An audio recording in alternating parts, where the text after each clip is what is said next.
사역을 진행하시던 예수님께서 하루는 회당에 들어가셨습니다. 근데 그날이 안식일이었습니다. 안식일이라고 할 때 그 바리새인들과 기존의 유대인들에게는 매우 민감한 날이 되어 버렸습니다. 왜냐하면 그 이전에 예수님께서 안식일에 제자들이 밀밭을 지나가다가 그 밀밭에 있는 배가 고파서 밀 이삭을 이렇게 비벼가지고 먹은 일이 있었습니다. 그것 때문에 예수님에게 시비를 걸자 예수님께서 안식일의 주인은 인자라고 말씀하시고, 그리고 안식일이 사람을 위해서 있는 것이지 사람이 안식일을 위해서 있는 게 아니다, 이렇게 말씀하셨습니다. 두 가지가 중요하죠. 안식일의 주인은 인자다라고 말씀하실 때 그 인자가 누구냐 하면 예수님이세요. 그러니까 안식일이 어떠해야 하는지를 누가 규정하신다는 거예요? 예수님이 규정하신다는 거죠. 그 전통이나 지금까지 어떻게 해왔는가가 아니라 예수님께서 안식일이 어떠해야 할 거를 규정하시는 분이시니까, 그분이 지금 규정하시고 있다고 한다면 이전에는 어떠했든지 상관없이 이제 새로운 것이 그들에게 들어가야 한다는 거예요. 이 말씀 너무 중요해요. 여러분, 예수님께서는 천지 만물의 주인이실 뿐만 아니라 안식일에도 주인이시죠. 교회에서도 주인이시고 내 삶에도 주인이시고 내 가정에도 주인이세요. 그러니 저와 여러분이 지금까지 어떤 태도와 자세를 가지고 살아왔든지 간에 예수님께서 예배를 통해 말씀을 통해 우리에게 새롭게 주시는 말씀이 있다고 한다면, 그것이 나의 고집이든 나의 선입견이든 내가 잘 알고 있는 경험이든 내 전통이든 관계없이 새롭게 다가오시는 예수님의 음성을 듣게 되는 저와 여러분이 되시기를 주의 이름으로 축원합니다. 그 예수님께서 안식일에 대한 규정을 어떻게 얘기하셨냐면 이렇게 얘기하셨어요. 안식일 때문에 사람이 존재하는 게 아니라는 거예요. 도리어 사람 때문에 안식일이 존재하는 거라는 거예요. 이것이 누구에게 받아들여지기 어려웠냐 하면 그 당시 특히 율법에 정통하다고 생각했던 사람들, 오늘 우리말로 바꾸면 성경 좀 안다, 그리고 교회의 전통과 그리고 교회의 경험들을 안다 하는 사람들에게 매우 불편했어요. 그래서 오늘 본문에서도 예수님께서 회당에 들어가셨는데 그날이 딱 안식일인 거예요. 그래서 이들이 예수님을 이상한 눈으로 보는 거죠. 본문 한번 볼까요? 여기 10절 말씀 한번 보세요. 같이 읽습니다. 시작. 한쪽 손 마른 사람이 있는지라 사람들이 예수를 고발하려 하여 물어 이르되 안식일에 병 고치는 것이 옳으니까. 아멘. 자, 예수님께서 회당에 들어가신 날이 안식일인데 이 예수님을 고발하려는 사람들이 있었대요. 이 사람들이 누군지는 나중에 14절 가면 나타나요. 14절을 보면 바리새인들이라고 하는 걸 성경이 알려줘요. 바리새인들이 딱 보니까 저기 한쪽 손이 마른 사람이 있다는 거예요. 그 말랐다는 게 어떤 건지는 잘 모르지만 어찌됐든 남들에게 보여주기 싫고 보여줄 수 없고 잘 사용이 어려운 불편한 손임을 분명히 알 수 있겠죠. 그 손 가지고 있는 사람이 있어서 예수님을 고발하려고 나쁜 마음으로 예수님에게 질문하는 거예요. 안식일에 저 사람을 고치는 것이 옳습니까? 옳지 않습니까? 그랬더니 예수님께서 뭐라고 되물으시냐 하면, 만약에 너희들이 소유하고 있는 양을 데리고 가다가 그 양이 웅덩이에 빠지면 너희가 안식일이라고 해서 그 양을 구하겠느냐, 구하지 않겠느냐 물으시면서 양이 더 중요하냐 아니면 사람이 더 중요하냐 라고 이슈를 던지시고 한쪽 손 마른 사람에게 말하기를 네 손을 내밀어라 라고 하시고는 고쳐주셨어요. 그러자 여러분 14절 말씀 먼저 한번 읽어볼까요? 14절 읽습니다. 시작. 바리새인들이 나가서 어떻게 하여 예수를 죽일까 의논하거늘. 여러분 굉장히 급하게 사건이 진전이 되죠. 예수님을 고발하려고 했어요. 너 정당하지 않아, 너 옳지 않아 정도로만 하려고 했던 이들이 이제는 뭐라고까지 마음을 품냐 하면 예수님을 죽일 생각까지 하는 거예요. 오늘 본문에는 나타나 있지 않지만 동일한 본문을 기록하고 있는 마가복음에서는 이 바리새인들이 누구랑 협의를 해서 예수님을 죽이려고 하냐 하면 헤롯 땅과 협의를 해서 죽이려고 해요. 네, 여러분 더 길게 설명할 수는 없지만 이 바리새인들하고 헤롯 땅이라고 하는 헤롯신이라고 하는 사람들하고는 절대 섞일 수 없는 스타일의 사람들인 거예요. 그런데 예수라고 하는 공동의 목적을 죽이기 위해서 그 서로 섞일 수 없는 물과 기름 같은 사람들이 같이 협의해서 예수를 죽이려고 하는 거죠. 놀라운 일이죠. 그럴 일들이 본문에서 등장하고 있다는 거예요. 근데 저는 이 본문을 묵상하는데 어떤 마음이 자꾸 생기냐 하면 예수님께서 마음의 산을 넘어가라고 하시는구나, 이 마음이 자꾸 드는 거예요. 그래서 오늘 설교의 제목을 마음의 산을 넘어서예요. 세 부류의 사람들에게 마음의 산을 넘으라고 하시는 것 같아요. 그 첫째는 더 자세한 얘기는 뒤에 하고, 제일 먼저는 누구에게 마음의 산을 넘어야 능력의 주님을 만난다고 말씀하시느냐 하면 이 한쪽 손 마른 사람이에요. 한쪽 손 마른 사람. 한쪽 손 마른 사람은 어떤 인생을 살았을까요? 여러분, 이것이 저와 여러분이 가지고 있는 어떤 핸디캡이든 간에 우리들은 우리에게 있는, 남에게 보여주고 싶지 않은, 남에게 알리고 싶지 않은, 그것이 어떤 일이든 상처든 몸의 불편함이든 가족의 상황이든 나의 과거의 죄악이든 간에 우리는 그걸 다 숨기고 싶은 마음이 있는 사람들 아니겠어요? 그죠? 그리고 어떤 상황이나 사건이라고 한다면 내 입만 뻥끗하지 않으면, 내가 그냥 겉에 괜찮은 척하고 지내면 저와 여러분이 지난 일주일 동안 어떤 일이 있었는지, 어떤 부끄러움이 있었는지, 어떤 실수가 있었는지 남들은 모르니까 그거 정도 숨기는 건 더 쉬울 거예요. 그죠? 그런데 내 육신에, 내 육체의 어떤 불편함, 그것도 다른 것도 아니고 한쪽 손이 말랐대요. 그렇다면 아마 그분은 계속 그 손을 감추고 살았을 거예요. 그죠?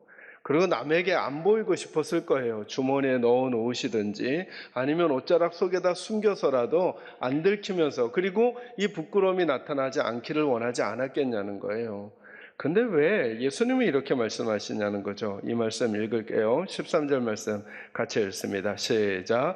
이에 그 사람에게 이르시되 손을 내밀라 하시니 그가 내밀매 다른 손과 같이 회복되어 성하더라. 아멘. 손을 내밀라고 하시는 거예요. 그냥 그 사람 원래부터 손 불편한 거 바리새인들이 알았던 거 보니까 그 동네 사람들도 다 알고 있었고, 그죠? 모르는 사람 없었던 것 같아요. 아, 저 사람은 손이 불편해, 손이 말랐어. 그러면 그냥 예수님께서 일이 해주셔도 되잖아요. 그냥 저 사람 지금 손이 나았어 라고 말씀으로만 고쳐주셔도 되는데, 이 사람에게 한 행위를 요구하셔요. 저는 그 행위가 손을 내미는 것을 넘어서서 마음의 산을 넘어가는 것 같은 거예요.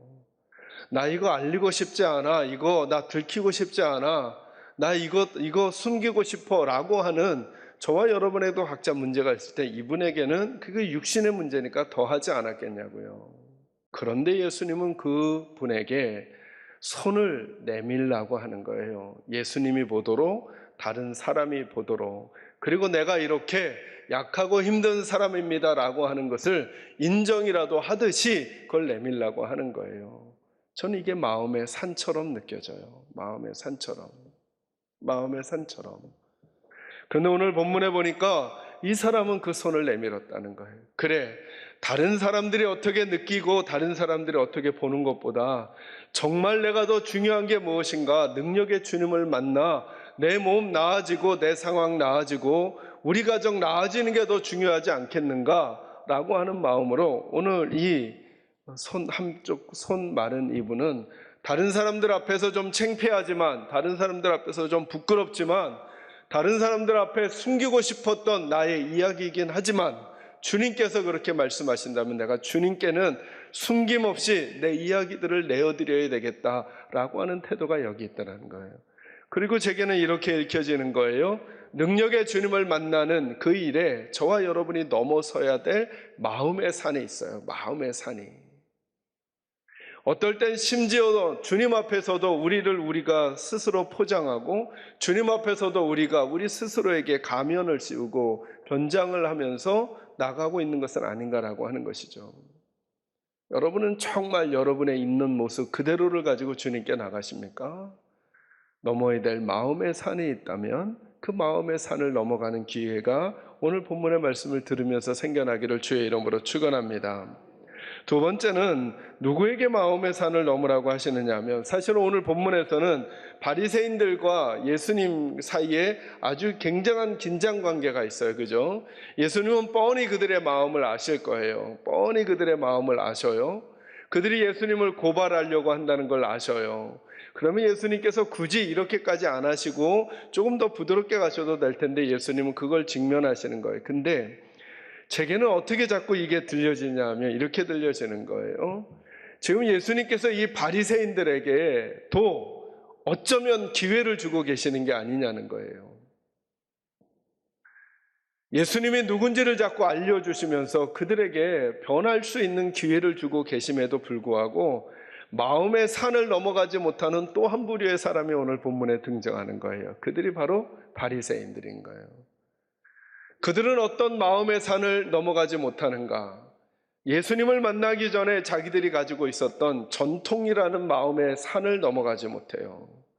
안식일은 이렇게 지키는 거야 라고 하는 본인들이 가지고 있는 익숙함, 그리고 편안함, 그리고 기득권, 그리고 자기들이 가지고 있었던 전통을 넘어가지 못하니까 우리 주님이 안 계신 게 아니고 주님의 능력이 없으신 게 아니고 주님이 하나님의 아들이 아니신 게 아님에도 불구하고 그들은 주님이 계심에도 주님이 안 보이고 하나님의 아들이 말씀하시는데도 들리지 않고 하나님 그분께서 능력을 행하시는데도 아무런 영향을 받지 않을 뿐만 아니라 도리어 어떻게 되냐면 마음이 더 악해진다는 거예요. 저와 여러분도 한번 생각해 보자는 거죠. 저와 여러분에게 있는 마음의 산이 어떤 거가 있어요? 믿음의 어떤 전통이 여러분에게 있으세요? 여러분이 알고 있는 이전부터 고집해 오던 어떤 중요하게 여겨지는 가치들이 어떤 게 있으세요? 근데 한번 이렇게 물어보는 거죠. 그게 예수님으로부터 비롯된 것인가 아니면 사람으로부터 비롯된 것인가를 한번 점검해 보는 거예요. 어떤 분이 글을 그렇게 썼다 그러더라고요. 전통주의라는 건 뭐냐 하면 죽은 자들의 신앙을 오늘날 산 자들이 따라가는 것, 이게 전통주의라는 거예요. 살아있는 우리들이 살아계신 주님의 마음을 읽으면서 오늘 하루하루를 살아가야 되는데 이 바리새인들은 이미 지난 전통주의에 빠져서 이미 죽은 자들이 가지고 있었던 죽은 자들의 신앙을 오늘 나의 신앙으로 받아들이고 하나님을 섬기고 있다는 거예요. 그러다 보니까 정작 하나님의 아들께서 새롭고 놀라운 일들을 행하심에도 불구하고 그 일을 동참하지 못할 뿐만 아니라 여러분 고발하려고 하다가 죽이려고 하기까지 하는 거예요. 예수님의 이 질문이 너무나 재미있지 않아요? 11절 보실까요? 11절 같이 한번 읽겠습니다. 시작. 예수께서 이르시되 너희 중에 어떤 사람이 양 한 마리가 있어 안식일에 구덩이에 빠졌으면 끌어내지 않겠느냐. 아멘. 자, 이게 무슨 말일까요? 예수님이 그 당시 바리새인들이나 유대인들이 하고 있는 걸 다 알고 계시는 거죠. 어떻게 한다는 거예요? 어떤 사람이, 그러니까 바리새인들이나 유대인들이 양 한 마리가 있어 안식일에 구덩이에 빠지면 구한다는 거예요? 안 구한다는 거예요? 너네 다 구하지 않느냐? 그런데 어떻게 이게 질문이 될 수 있느냐? 너희들의 소유물인, 경제적인 이득을 주는 소유물인 양이 웅덩이에 빠지면 양은 구하면서 돈이 될 것 같은 양은 구하면서 어떻게 지금 사람을 구하는 문제를 해야 되냐 말아야 되냐를 묻냐는 거예요. 왜 그러냐면 이 유대인들은 안식일은 일을 하지 않는 것에 초점을 맞추기 때문에 자꾸.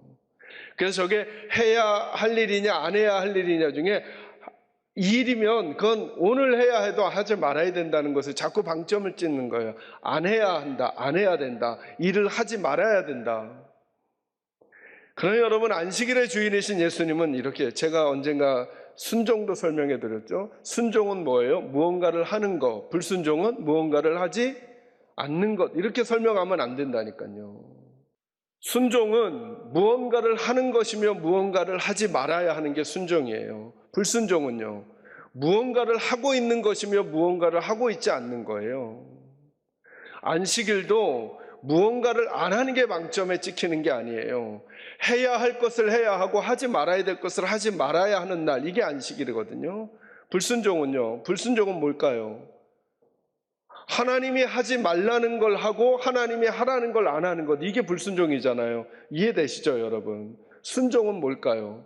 하나님이 하라시는 걸 하고 하나님이 하지 말라는 거를 하지 않는 거죠. 그러니까 모든 행위가 어떻게 나타나냐면 하는 것과 하지 않는 것으로 나타나요. 하는 것과 하지 않는 것, 해야 할 것과 하지 말아야 할 것. 문제는 뭐냐면 그걸 누가 정하냐는 거예요. 누가. 순종은 그걸 하나님이 정하시고 불순종은 나와 나의 전통과 내 경험이 정하는 거예요. 오늘 바리새인들은 완전히 불순종하는 사람들이죠. 불순종 정도가 아니죠. 불순종을 넘어서 예수님에게 원수의 역할을 하잖아요. 예수님을 죽이려고 하니까. 그게 뭐 때문에 그래요? 그들이 아무것도 안 해요? 너무 재밌는 게 뭔지 아셔요, 여러분? 너무 재밌는 게 바리새인들이 이렇게 묻잖아요. 예수님, 안식일 날 저 사람을 고치는 게 옳습니까? 라고 묻잖아요. 그죠? 그러니까 예수님은 살리는 일을 하셔요. 근데 여러분 14절에 바리새인들은 나가서 뭘 생각한다고요? 예수를 뭐 할 걸? 죽일 일을 꾸미고 있죠. 이걸 대비시키는 거예요, 성경이. 그들은 안식일 날 아무것도 안 하고 있는 게 아니에요, 지금. 뭐 할 생각을 해요? 죽일 생각을 하고 있는 거예요. 죽이는 일을 꾀하고 있는 거예요. 출발점은 예수님을 고발하는 것부터 시작해서 한쪽 손 마른 사람을 고쳐지지 않도록 하려고 하는 마음에서 심지어 예수님을 죽이는 일까지, 그래서 살리는 일과 죽이는 일이 본문에서 대비되고 있는 거예요. 그러면서 예수님이 이렇게 말씀하시는 거죠. 안식일은 살리는 일은 해야 하고 죽이는 일은 하지 말아야 한다는 거예요. 그런데 이 마음의 산을 넘어가지 못하는 거예요. 그들이 예수님 옆에 있기는 해요. 그러나 그들이 가진 마음을 못 넘어가는 거죠. 마음을 못 넘어가는 거죠. 저와 여러분은 혹시 안 그러냐는 거예요, 여러분. 오늘 우리들이 드리는 예배와 이 주일의 이 시간들이 저와 여러분의 인격 안에, 저와 여러분의 믿음 안에, 저와 여러분의 감정 안에, 저와 여러분의 의지 안에 예수님을 닮아가고 예수님께로 내 몸을 던지고 내 삶을 던지려는 의지가, 그리고 감정이, 그리고 그런 믿음의 격동이 생기지 않았다면 이 질문 꼭 해야 돼요. 우리가 예수님 못 만나고 가는 거 아니에요? 오늘 본문이 이렇게 말하죠. 능력의 예수님 만나려면 내 마음의 산을 넘어가야 하는 거예요. 내 마음의 산을. 그 마음의 산을 넘어가지 못하면 오늘 본문이 보여주잖아요. 전능하신 예수님이 앞에 계시는데도 그 예수님은 평가의 대상, 고발의 대상, 심지어 무너뜨려야 될 대상으로밖에 그들에겐 여겨지지 않아요. 한낱 인간에 불과하면서 그들이 가지고 있는 논리로조차도 자기를 설명할 수 없는 존재들이면서 안식일에는 일을 하지 말아야죠.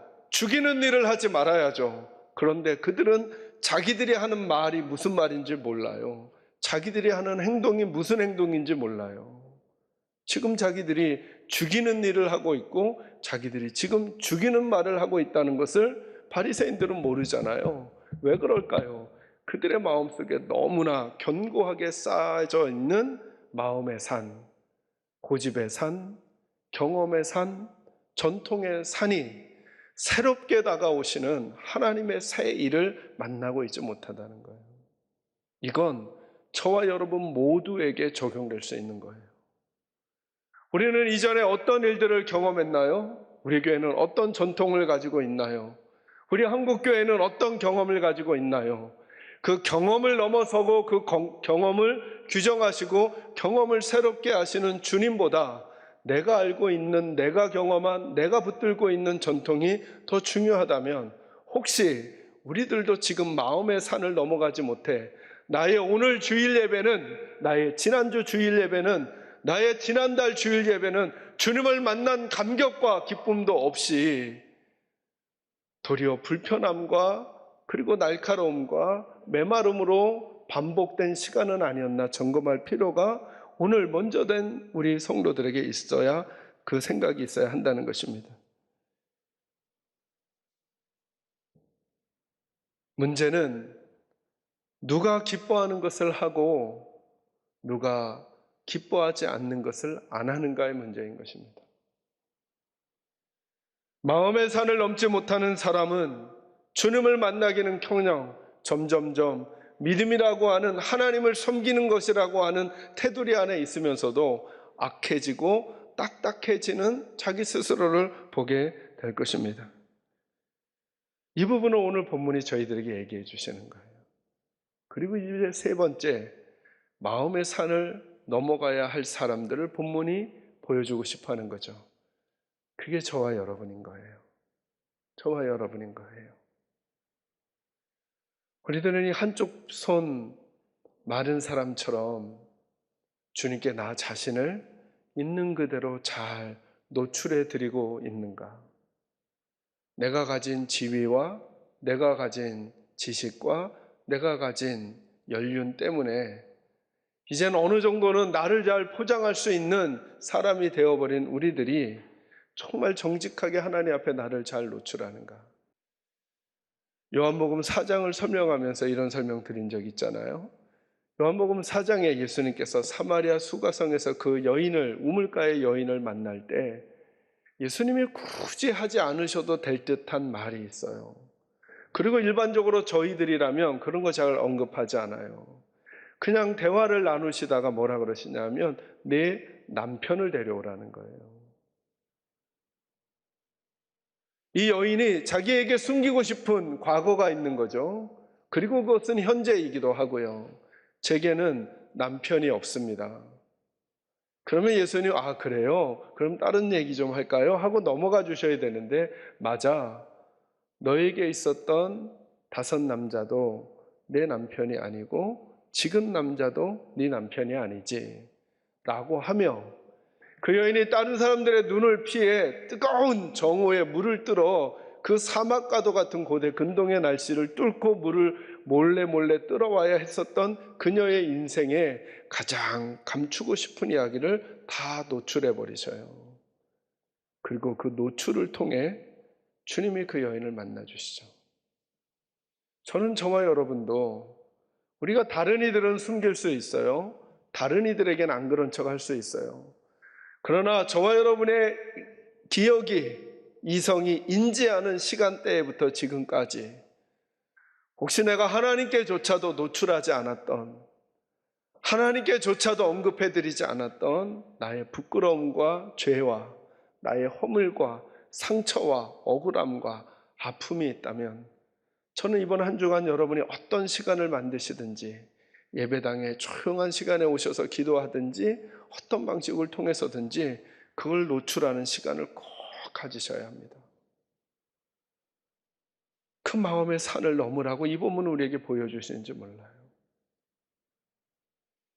그래야 진짜 주님 만나고 진짜 주님의 치유와 회복을 경험하고 그 다음 새로운 인생을 살아갈 수 있다는 거예요. 믿음 생활을 하는 것, 종교를 가진다는 것, 주님을 알아간다는 것은 점점점 남들에게 가면을 써가는 우리들의 모습을 보여주는 게 아닌 거죠. 정직한 있는 그대로의 나를 하나님께 노출해야 하나님이 만져주셔요. 우리가 넘어야 될 또 하나 산이 뭐예요? 혹시 바리새인과 같은 마음의 산이 있는 것은 아닌가? 우리가 결정하고 우리가 행하려고 하는 일들이 과연 사람을 살리려고 하는가? 아니면 우리가 가지고 있는 나의 부서, 나의 마음, 우리 교회의 유익을 지켜내기 위하여 사람을 손해보게 하는 것은 아닌가를 점검하는 지혜가 우리에게 필요하다는 거예요. 사랑하는 성도 여러분, 바리새인들은 하나님 사랑한다고 했습니다. 그런데 그 사랑한다는 그 마음이 사람을 죽이는 쪽에, 심지어 하나님의 아들을 죽이는 쪽으로 그 열심이 가버립니다. 내 열심이 하나님의 나라를 해하는 것은 아닌지, 내가 행하고 있는 것이 하나님이 원하시기 때문에 행하는 것인지, 내가 하지 않는 이유가 하나님이 원하시지 않아서 안 하는 건지, 아니면 내가 하기 싫어서 안 하고 내가 하고 싶어서 하는 것인지를 점검하는 이 마음의 산을 넘어가지 않으면 우리는 해놓고도 바리새인들처럼 예수님 반대편에 있을 수 있고 하지 않고도 예수님 반대편에 있을 수 있다는 사실을 꼭 아시고, 저는 무슨 일에 있어도 저와 여러분이 늘 주님 앞에 정직한 우리들의 모습을 보여드리려고 우리의 연약함을 노출하고 치유도 받고 회복도 받고, 그리고 내 고집과 전통의 그 마음의 산을 넘어가 한 번도 경험해 보지 못한 하나님 나라의 아름답고 따뜻함이 무엇인지를, 그리고 우리들 때문에 새롭게 살아나지는 새로운 영혼들이 많아지는 우리 교회가 꼭 되기를 우리 주님 예수님의 이름으로 축원합니다.